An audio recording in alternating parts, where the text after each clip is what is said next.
Mate, how'd you get in here? Nurse Yvonette froze in the doorway of room 304. Her eyes couldn't believe what they were seeing. A little blonde-haired girl, dressed in a simple green frock, was perched on the bed of the Royal Melbourne Hospital's most important patient, gently holding Saulo Brava's hand. Yvonette's heart pounded. If Dr. Herrera found her here, the little girl whispered without even turning around, "He's dreaming something beautiful. Don't wake him." The monitors that had been flatlining for 3 months suddenly showed spikes of activity Yvonette had never witnessed. Saulo's pulse had sped up, but steadily, as if he was truly listening. "Sweetie, you can't be here. This is the ICU. Family only." "He listens to me," Maya interrupted, with that absolute certainty only kids have.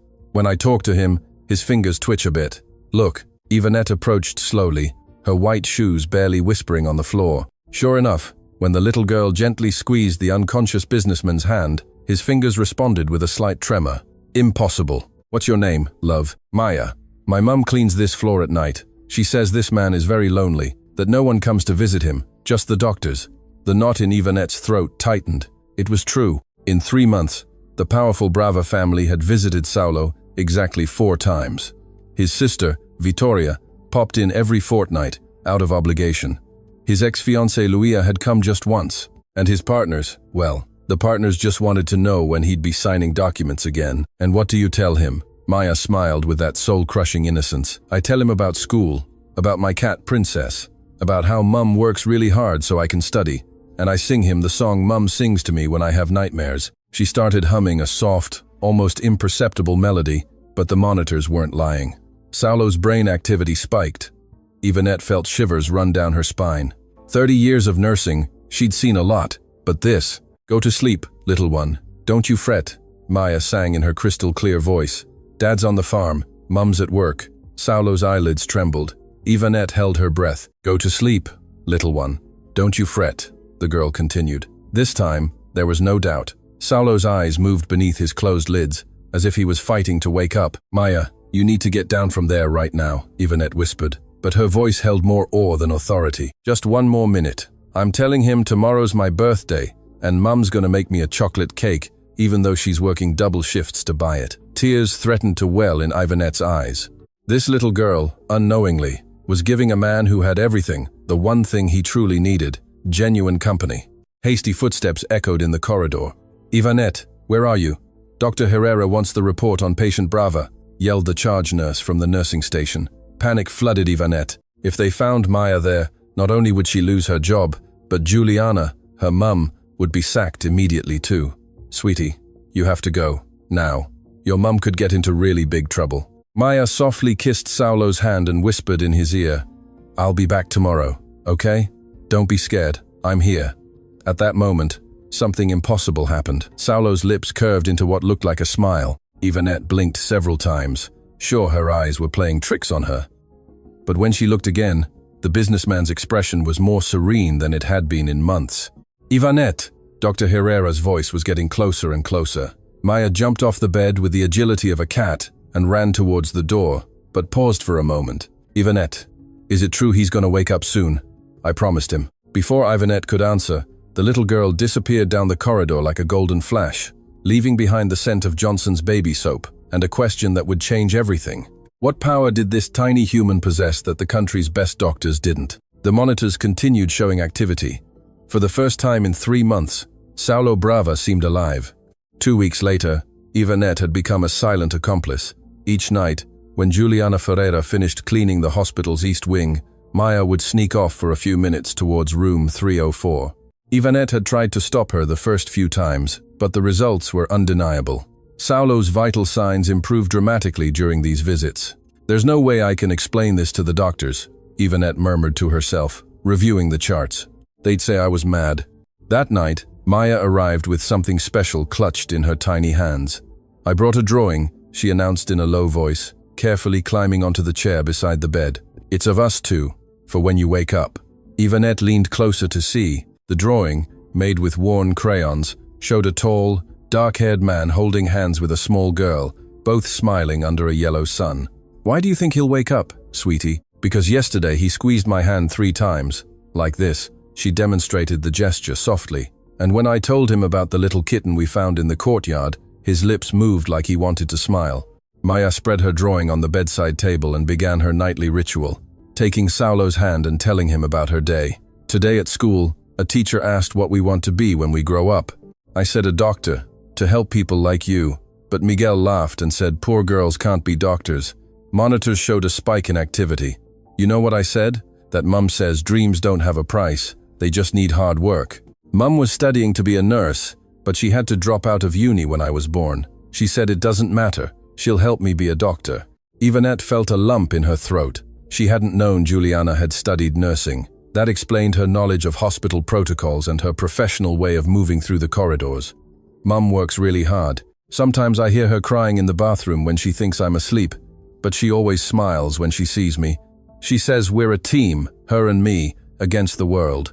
Suddenly, Saulo's fingers closed around Maya's hand. Yvonette dropped the thermometer she was holding. Maya, Yvonette, look! He did it again, but this time it was different. Saulo's eyelids began to open slowly, as if he was waking from a deep sleep. My God, Yvonette whispered, rushing to the intercom. Dr. Herrera, come to room 304 immediately. Patient Brava is waking up. Maya didn't move. Her large, bright eyes were fixed on Saulo's face, which struggled to focus. Hi, she simply said. I told you not to be scared. Saulo's eyes, confused and glazed from the medication, found her. His mouth moved, trying to form words. Angel, he murmured, his voice hoarse from disuse. The angel's voice. I'm not an angel. I'm Maya. I'm 6, and tomorrow's my real birthday. Saulo blinked several times, as if processing impossible information. He tried to sit up, but his atrophied muscles wouldn't respond. Where am I? In the hospital. You had a really nasty accident, but you're better now. I looked after you while you were asleep. Hasty footsteps echoed in the corridor. Yvonette knew that in seconds the room would be full of doctors, and there'd be no way to explain Maya's presence. Sweetie, you have to go now. But Saulo, with a superhuman effort, maintained his grip on the little girl's hand. No, he whispered, don't go. Your voice. I remember. You were singing. Go to sleep, little one. Don't you fret. Maya completed. Mum says that song scares away nightmares. Tears began to roll down Saulo's cheeks. Somewhere deep in his coma-fragmented mind, he remembered the darkness, the loneliness, and then that voice, that tiny hand that had given him hope when he didn't even know he needed it. The door burst open. What's going on here? Dr. Herrera entered, followed by 3 nurses and residents. Seeing Maya on the bed, his face transformed from medical concern to absolute fury. Yvonette, how can there be a minor here in the ICU without authorization? Juliana appeared at the door at that moment, drawn by the commotion. Her cleaning uniform was drenched in sweat from her night shift, and her eyes filled with horror at the sight of her daughter. Maya, get down from there immediately. But Saulo, despite his weakened state, managed to sit up partially and keep the little girl's hand in his. Wait, he said in a clearer voice. This girl? She saved me. Dr. Herrera frowned. Mr. Brava, you've just woken from a 3-month coma. It's normal to be confused. I'm not confused. Saulo's eyes met Juliana's. Your daughter sang to me. She spoke to me. I could hear her. Juliana froze. Her face paled as she grasped the magnitude of what had been happening without her knowledge. Maya, what have you been doing? Looking after the lonely gentleman, Mum. Like you taught me to look after those who need help. The silence in the room was deafening. Doctors exchanged incredulous glances, and Yvonette trembled, expecting the worst. Saulo looked directly at Juliana. You're her mother? Yes, sir. I'm Juliana Ferreira. I work the night cleaning shift. I apologize profusely. I had no idea that. Thank you, he interrupted her. Thank you for raising the person who gave me back my life. Dr. Herrera cleared his throat, annoyed. Mr. Brava, we need to do immediate medical assessments, and this irregular situation must… Doctor. Saulo's voice took on a tone of authority that surprised everyone. This little girl and her mother won't be punished. Quite the opposite. He looked at Juliana again, and for the first time in his adult life, Saulo Brava felt something he couldn't explain with numbers or contracts. I need to speak with you, Miss Juliana, when I'm medically stable. Juliana nodded, picked Maya up in her arms, and headed for the door. But before leaving, the little girl called out, Saulo, now you know my name, so we're proper friends. As the doors closed, Saulo closed his eyes and smiled. For the first time in 35 years, something more important than business was waiting for him to wake up. But in the corridor, An elegant figure watched the entire scene from the shadows. Vittoria Brava had arrived for her fortnightly visit, and what she'd just witnessed would change everything. 3 days after Saulo woke up, Vittoria Brava strode through the corridors of the Royal Melbourne Hospital like a predator, stalking her prey. Her designer suit contrasted brutally with the hospital environment, and every step of her Louboutin heels echoed like a silent threat. She'd investigated for 72 consecutive hours, and what she'd discovered filled her with a cold, calculating fury. "Good morning, Dr. Herrera," she greeted him with her most dangerous smile. "I've come to discuss the irregular situation involving my brother." The doctor nervously adjusted his glasses. "Mrs. Brava, I assure you we've taken disciplinary measures." "I'm not interested in your disciplinary measures. I want to know exactly what kind of people have been manipulating my brother in his vulnerable state." While Vittoria interrogated the medical staff in room 304, Saulo eagerly awaited Giuliana's promised visit. When she appeared at the door, dressed in civilian clothes for the first time, simple jeans and a white blouse that highlighted her natural beauty, Saulo felt his heart quicken in a way the monitors couldn't explain. "Good afternoon, Mr. Brava. How are you feeling?" "Saulo, please. And I feel different, as if I'd been asleep my whole life, and I'm only just waking up." Giuliana sat in the chair beside the bed, maintaining a respectful distance, but close enough for him to study her face. "I want to apologize again for Maya. I never imagined she would—" "Don't apologize," he interrupted softly. "Your daughter saved my life in a way no doctor ever could." Giuliana lowered her gaze, nervously fiddling with her hands. "Maya's always been special with people who are suffering. When she was little, she used to comfort the elderly residents in our building. She has a very big heart for her age. And who did she inherit that kindness from?" The compliment made Giuliana blush slightly. "Her father, I suppose. He was also a good person before things got complicated." Saulo noticed the pain that crossed her eyes when she mentioned Maya's father. "May I ask what happened?" "Roberto worked in construction. When I got pregnant, he promised we'd build a family. But when Maya was born and the responsibilities became real, her voice broke slightly. One morning he simply wasn't there anymore. He left a note saying he wasn't ready to be a dad. I'm so sorry. That must have been incredibly difficult. The first few years were challenging. I was studying nursing at the University of Melbourne, but I had to leave the course to work. Maya needed nappies, milk, and medicine when she got sick. Education could wait. My daughter couldn't." Saulo felt a deep admiration for this woman who had sacrificed her dreams out of maternal love. "And now do you plan to resume your studies?" Giuliana smiled with a mix of hope and realism. "I work double shifts to save up. In 2 more years, when Maya's older, maybe I can study on weekends. It's a slow dream, but it's my dream." "I admire your determination. Most people would have given up. My mom taught me that the women in my family don't give up. We might be poor, but we have dignity and dreams. That's what I want to teach Maya." At that moment, the conversation was interrupted by decisive footsteps in the corridor. Vittoria appeared at the door like an elegant storm, followed by a stunning woman with platinum blonde hair and ice green eyes. "Saulo, darling brother, I see you're already receiving visitors." Vittoria's tone was as sweet as poisoned honey. Giuliana stood up immediately, instinctively recognizing the danger. "Vittoria," Saulo frowned. "What are you doing here?" "I came as soon as I heard about your miraculous recovery, and I brought someone who's very worried about you." The blonde woman stepped forward with feline grace. "Hi, my love. I'm Luia Rodriguez, your fiancé," she added, looking directly at Giuliana. The air in the room grew thick. Giuliana felt as if a bucket of ice water had been thrown over her. "Luia," Saulo seemed confused. "I thought we'd broken up." "Oh, darling, that was just a tiny disagreement before the accident. The traumas made you confused. It's understandable." Luia approached the bed with familiarity, completely ignoring Giuliana. "I've been so worried, but the doctor said it was best to let you rest. Now that you're better, we can plan our wedding just like we always wanted." Giuliana took a step towards the door.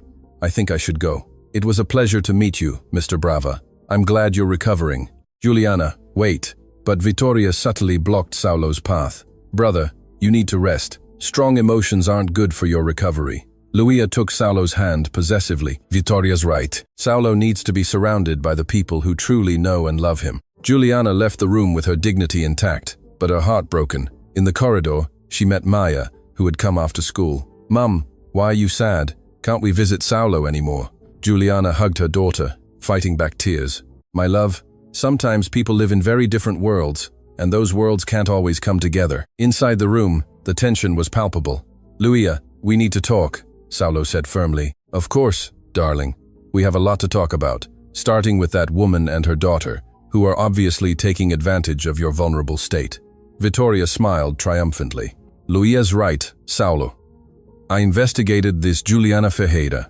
Her story is interesting. Very interesting." "What do you mean?" "Let's just say her ex-partner, the girl's father, has connections that might surprise you. Connections that involve our family more than you realize." Saulo felt a chill run down his spine. The way Vittoria uttered those words didn't bode well. "What are you talking about? Roberto Sanchez? Does that name ring a bell, brother?" Saulo's expression changed dramatically. Roberto Sanchez had been a site supervisor at Brava Construction 7 years ago and had been sacked for stealing materials and bribing inspectors. "It can't be." "Oh, it can be. This saintly Juliana was married to the man who stole nearly $2 million from us. Doesn't it seem like a very convenient coincidence that her daughter appears precisely in your room?" Luia squeezed Saulo's hand. "Darling, it's obvious this woman planned all of this. She probably knew who you were from the start." For the first time since waking, terrible doubts invaded Saulo's mind. Was it possible that the angel who had saved him was actually a perfectly trained con artist? A week had passed since Vittoria's revelation, and Saulo found himself in a state of internal war that affected his physical recovery. Doctors had noted his irritability, lack of appetite, and sleepless nights. But what disturbed him most was the complete absence of Maya and Juliana. Since that afternoon, they hadn't reappeared. "Darling, I've been reviewing the menu for the reception," Luia said, arranging white orchids in a crystal vase. "I thought we could have the ceremony in December, when you're fully recovered." Saulo watched her without really seeing her. Luia was objectively beautiful, successful, from his own social class. She was the logical choice, the one his family would approve of, the one who wouldn't complicate his life with scandals or economic differences. But when he closed his eyes, he could only hear a little voice, singing lullabies and remember sincere eyes, full of worried tears. "Saulo, are you listening to me?" "Sorry, Luia, I'm still processing a lot of things." "It's understandable, love. Brain trauma can cause emotional confusion. Dr. Herrera explained to me that it's normal to feel attracted to people who were present during your recovery. It's a kind of medical Stockholm syndrome." Medical Stockholm syndrome? The explanation sounded so clinical, so cold, that something inside Saulo rebelled against it. "Luia, I need to ask you something. Did we really have wedding plans before the accident?" Luia blinked, her perfect mask faltering for a moment. "Well, we were discussing the possibility. We had some differences about the timing. But what kind of differences?" "Unimportant things, Saulo. You wanted to wait until you expanded the business interstate. I thought it was time to settle down. Details." But Saulo was starting to remember fragments of his life before the accident. He remembered frustration, pressure, the feeling of living a life others had designed for him. At that moment, Ivanette entered to check his vitals. The nurse had been avoiding eye contact with him since the incident with Maya. "Ivanette, can I ask you something?" "Of course, Mr. Brava. How is she? How's the little girl?" Ivanette hesitated, looking nervously at Luia. "Perhaps that's not appropriate." "Ivanette, please. I just want to know if she's all right." The nurse sighed deeply. "Maya's sick. She hasn't been to the hospital with her mum for 4 days. Juliana's been working double shifts to pay for private doctor's appointments." Saulo's heart stopped. "What does she have?" "Pneumonia.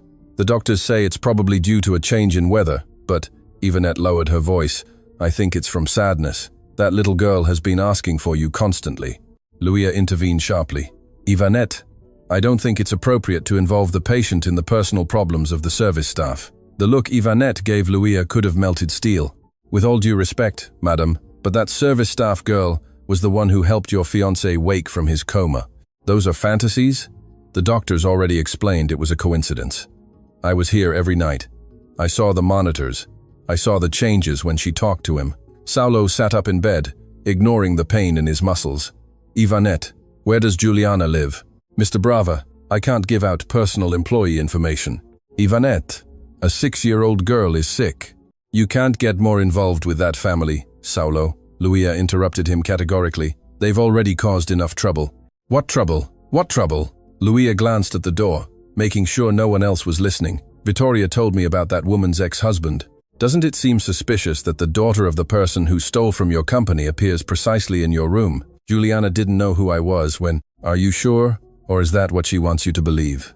Doubts again invaded Saulo's mind like a plague. What if Luia was right?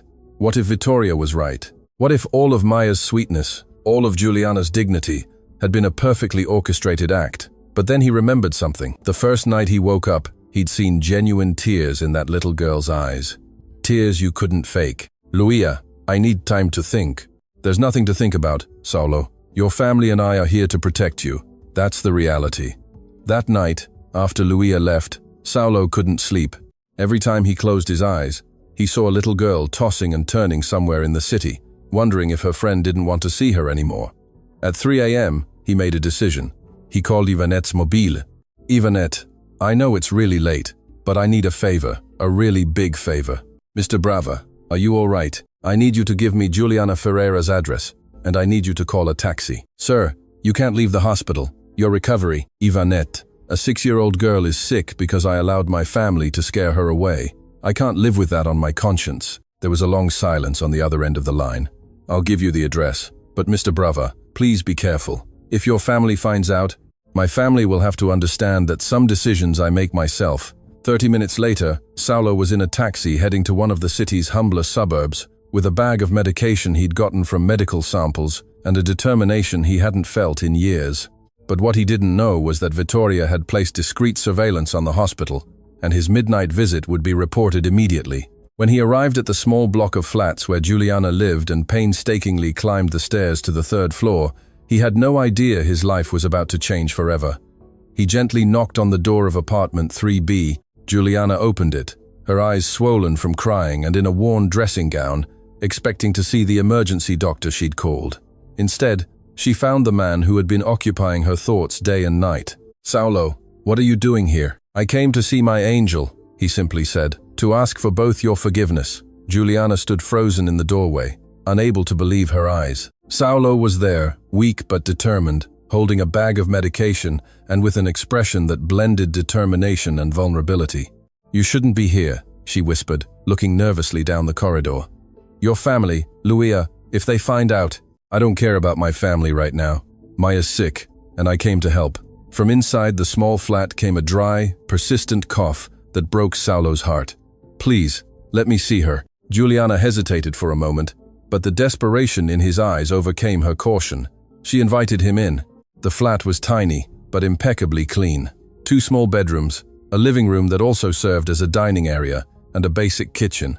But there was love in every corner. Maya's drawings stuck to the walls, photos of mother and daughter smiling, storybooks stacked by the sofa. "She's in my room," Juliana said in a low voice. "Her fever went down a bit this afternoon, but the medicines are so expensive. I brought everything I could get from the hospital." Saulo handed her the bag. Antibiotics, cough syrups, all the best quality. Juliana took the bag with trembling hands. "I can't accept this. You've already done too much. And us, Juliana, please, let me do this." They entered the bedroom together. Maya was curled up under a floral blanket, her cheeks flushed with fever. Seeing Saulo, her little eyes lit up faintly. "Saulo, are you real, or am I dreaming again?" "I'm real, little angel. I came to see you because I was very worried." Maya tried to sit up, but a cough doubled her over. Saulo instinctively moved closer and took her in his arms, holding her until the coughing fit passed. "Why didn't you come to see me at the hospital? I missed you." Saulo's eyes filled with tears. "Because I was a fool. I let other people confuse me, and I thought things that weren't true about you and your mum." "What things?" Juliana quickly intervened. "Maya, Saulo is very busy with important people. We understand that." Saulo interrupted her firmly. "You don't understand any of it, because it's not true." He sat on the small bed and looked directly at Maya. "You know what I learned when I was in a coma? That the most important people aren't the ones with the most money or the most power. They're the ones with big, pure hearts like yours." Maya smiled faintly. "Mum says money can't buy a hug. Your mum's very wise." Saulo looked at Juliana, who remained standing by the door, arms crossed, protecting herself. "Juliana, I need to tell you something very important. My sister told me about Roberto, about what happened at the company." Juliana's face hardened. "Ah, I see. You came to confront me." "No. I came to ask for your forgiveness for having doubted you, even for a second." Juliana blinked, confused. "What?" "Roberto stole from my company 7 years ago. But you're not Roberto. You're an extraordinary woman who raised an extraordinary girl with love and values that my money could never buy." Tears began to roll down Juliana's cheeks. "Saulo, you didn't know. When Roberto worked, he never mentioned the company by name, just the construction company. When they arrested him for the theft, I'd already broken up with him. If I'd known it was your family, it doesn't matter. What matters is this." He gestured around the small flat. "This family you built together, this love that fills the air here. This is the most real thing I've ever felt in my life." Maya coughed again, but this time it was less severe. "Does that mean I can visit you again at the hospital? It means I want to be part of your family, if you'll have me." At that moment, Saulo's phone rang. "Vittoria." "Saulo, where the hell are you?" Luia's hysterical. "Dr. Herrera said you've fled the hospital." "I'm where I need to be, Vittoria. Don't tell me you're with that con artist and her daughter. I'm with the people I love." The silence on the other end of the line was deafening. "Who you love, Saulo? That knock to the head affected you more than we thought. This woman is the most decent person I've ever met, and her daughter is an angel who saved my life. If you continue with this madness, there will be consequences. The board, the investors, Luia, Vittoria, I've made my decision. Luia and I were never truly engaged. We all know that. And as for the company and the investors, I'll find a way to manage it." He hung up the phone and looked at Juliana. "This is going to be really difficult. My family will fight. They'll try to hurt us in any way possible. I can't promise you it'll be easy." Juliana slowly approached him. "Are you sure about what you're doing? You'll lose a lot." "Juliana, I was in absolute darkness for 3 months. Your daughter was the light that guided me back to life. And you? You showed me what true love means. How can I lose something when I'm gaining everything?" Maya managed to sit up. "Does that mean you'll be my dad?" Saulo and Juliana exchanged glances, both blushing. "First, I have to properly win over your mum," Saulo said with a smile. "But if she gives me a chance, I'd love to be the dad you deserve." Juliana sat on the other side of the bed and took Saulo's hand. "It's going to be a very tough battle. The best things in life are worth fighting for." Maya hugged them with her tiny arms. "My cough's already better. Love heals faster than medicine." At that moment, loud banging on the door interrupted the intimate moment. "Juliana Ferreira, open up immediately. We have a court order." Vittoria had played her most dangerous card, and the war for Saulo's heart was about to officially begin. 6 months later, the morning sun filtered through the windows of the new home of the Brava Ferreiras, a cozy house in a quiet, middle-class suburb in Fitzroy, elegant enough to satisfy Saulo's needs, but humble enough for Juliana to feel at home. Maya, now completely recovered and radiant with happiness, ran around the garden chasing butterflies, while Juliana prepared breakfast, and Saulo reviewed some documents for the new foundation they had established together. The legal battle had lasted 4 intense months. Vittoria had tried to have Saulo declared mentally incapacitated. She had hired private investigators to find dirt on Juliana that didn't exist, and had pressured the board to expel him from the family company. But Saulo had shown that love could also be strategic. With the help of independent lawyers, he had meticulously documented his mental and physical recovery. He had presented evidence of the medical negligence he had received from his own family during the coma, contrasting it with the loving care he had received from Maya. And more importantly, he had threatened to publicly expose some shady contracts of the construction company that Vittoria had been concealing. In the end, they reached an agreement. Saulo would keep 40% of the company's shares, Vittoria 35%. And the remaining 25% would be sold to external investors. He would handle the affordable housing projects, while Vittoria would manage the luxury commercial developments. Luia, surprisingly, had been the first to accept the new reality. During the legal process, she had met Saulo's lawyer, a divorced man her age, who genuinely appreciated her intelligence and ambition. Their wedding was scheduled for the next month, and curiously, they had invited Saulo and Juliana. "Darling, are you ready?" Juliana asked from the kitchen, dressed in her new white nurse's uniform. Juliana had returned to her studies. Saulo had insisted on paying her tuition, but she had negotiated. He would pay the fees, but she would work part-time at the hospital to cover her personal expenses. Her pride remained intact, but now she had the support she had always needed. Almost finished. Love. Just checking the patient list for today's visit. Saulo had established a pilot program at the Royal Melbourne Hospital, Comfort Angels, where volunteer children visited patients in comas or undergoing prolonged recovery. Maya was the program's official children's coordinator, and every Saturday she would take other kids to share stories, songs, and drawings with lonely patients. Papa Saulo, Maya shouted, running into the house. Look what I found. In her hands, she carried a small butterfly with a damaged wing. Poor thing, it can't fly properly. Can we fix it? Juliana approached and delicately examined the butterfly. I think it just needs rest and care, my love. Like you gave Papa when he was sick. Yeah, and like Papa gives us every day, Maya added with that wisdom, only children who have experienced a lot of love possess. An hour later, the three were at the hospital. Maya had insisted on bringing the butterfly in a small ventilated box, convinced that seeing something so beautiful would help the patients feel better. In room 318, a middle-aged man had been in a coma for 2 weeks after a work accident. His family visited only on Sundays, and the rest of the time he remained alone. Hi, Mr. Carlos, Maya said with the affectionate familiarity she had perfected. I'm Maya, and these are my parents, Juliana and Saulo. We've come to keep you company. She carefully climbed onto the chair beside the bed, exactly as she had done with Saulo months ago. I brought a little friend for you. It's a butterfly that's getting better, just like you. My papa says that sometimes the most beautiful things need time to fly again. The patient's monitors showed subtle but noticeable activity. Juliana and Saulo exchanged a look full of awe and love. Their daughter had not only saved Saulo, she had discovered her gift for healing souls. You know what, Mr. Carlos? Maya continued. My papa slept for a long time like you, and I sang songs so he wouldn't be scared. Do you want me to sing one for you? She began to hum the same lullaby she had sung to Saulo. And for a moment, the room filled with the same magic that had changed everything months ago. Go to sleep, little one. Don't you fret. Dad's on the farm. Mum's at work. In the corridor, Ivanette watched the scene with tears in her eyes. Saulo approached her. Ivanette, thank you. Without your complicity that first night, none of this would have been possible. Mr. Brava, pardon me, Saulo. I just did what my heart told me was right, and it changed 3 lives forever.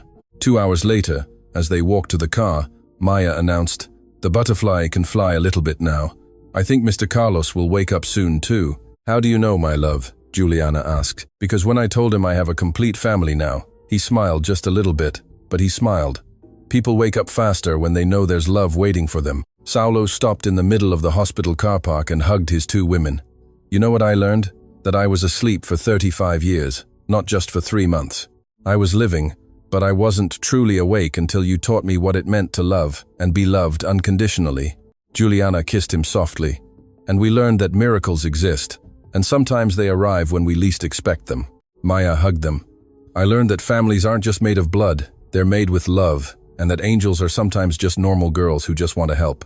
As they drove home, Saulo reflected on how a 6-year-old girl had taught him the most important lesson of his life, that true wealth isn't measured in bank accounts, but in the amount of love you give and receive, and that sometimes, to find the life you truly need, you first have to wake up from the dream others have built for you. 5 years later, the Sunday afternoon sun streamed through the living room window, as Saulo read the newspaper, and Juliana finished clearing the lunch dishes. Maya, now 11, was in the backyard playing with her 2 adopted siblings, Miguel, 8, and Carla, 5, both of whom had joined the family through the foster care program a couple of years prior. The Comfort Angels program had grown so much that it now operated in 12 hospitals across Melbourne and 3 other regional centers.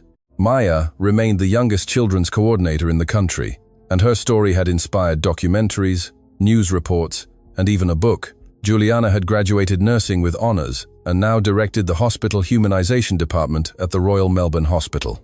Saulo had transformed his construction company into an enterprise focused on affordable housing and social projects. Papa, Maya said, entering the living room with a letter in her hand. This arrived for you. Saulo took the envelope.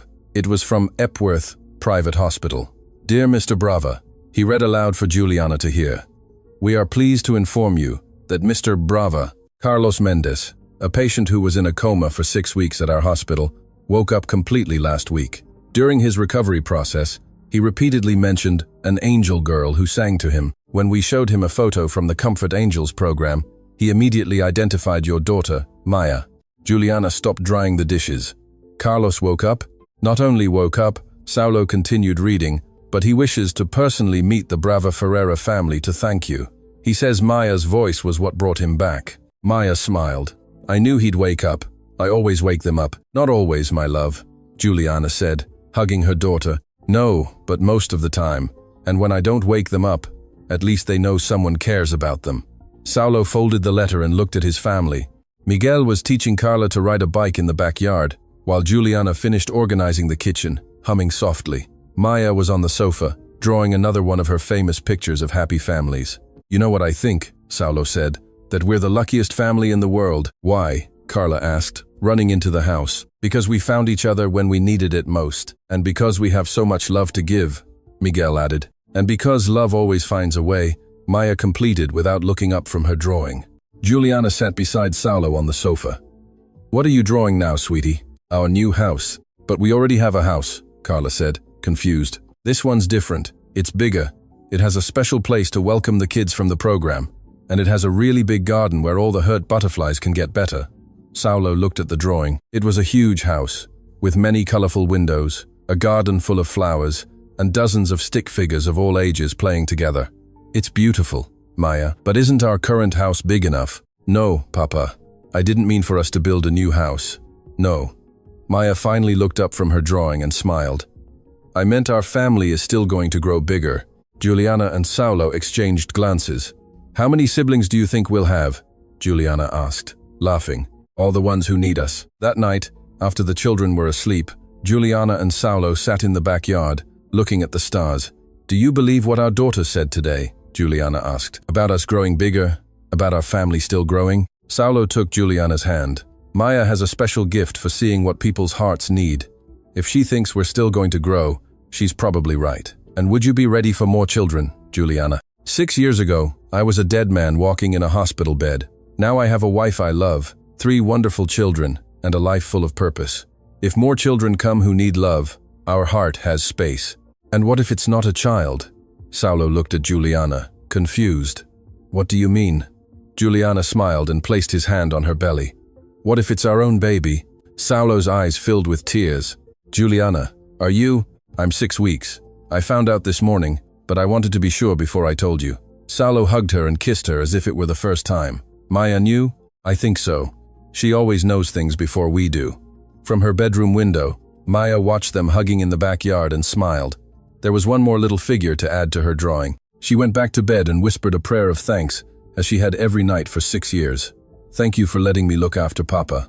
Thank you for our family, and thank you for teaching me that love always finds a way." In the next room, Miguel and Carla slept soundly, secure in the love of their new family. In the main bedroom, Juliana and Saulo talked softly about baby names and plans for the future. And in the heart of Melbourne, in various hospitals across the city, other children from the Comfort Angels program kept lonely patients company, singing lullabies and whispering words of hope.